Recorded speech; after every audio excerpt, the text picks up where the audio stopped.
Alors, 100% Sénois a posé 12 questions sur 12 chantiers qui semblent fondamentaux pour l'avenir de notre ville. Et la deuxième question concerne la piscine municipale, qu'on appelle aussi Aquasud. Est-ce que cette piscine, qui est maintenant fermée depuis plus de 3 ans, est-ce qu'elle peut renaître? Alors, il y a deux choses à avoir à l'esprit. La première chose, c'est que la commune n'a pas les moyens de reprendre en régie directement cette piscine. Et la deuxième chose, c'est que, bien évidemment, il y a des obligations, notamment pour les scolaires, en termes de natation.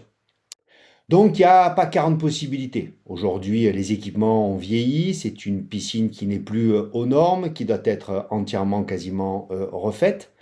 Et en plus, elle n'a pas été entretenue depuis que le délégataire est parti.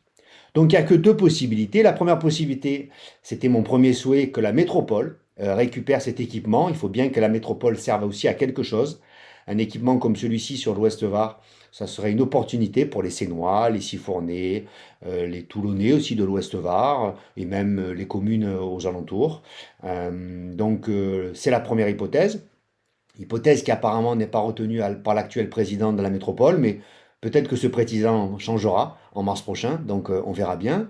Et la seconde hypothèse, qui est tout simplement de détruire cette piscine, de vendre le terrain à un privé, à demander à un privé de construire une piscine plus modeste, qui permette de répondre aux exigences pour les scolaires, et de lui donner aussi l'occasion de construire un vrai équipement nouveau de type base de loisirs pour tout ce qui concerne, on va dire, l'Ouest Var et le centre-ville, le nord aussi, bien évidemment, qui serait entièrement privé.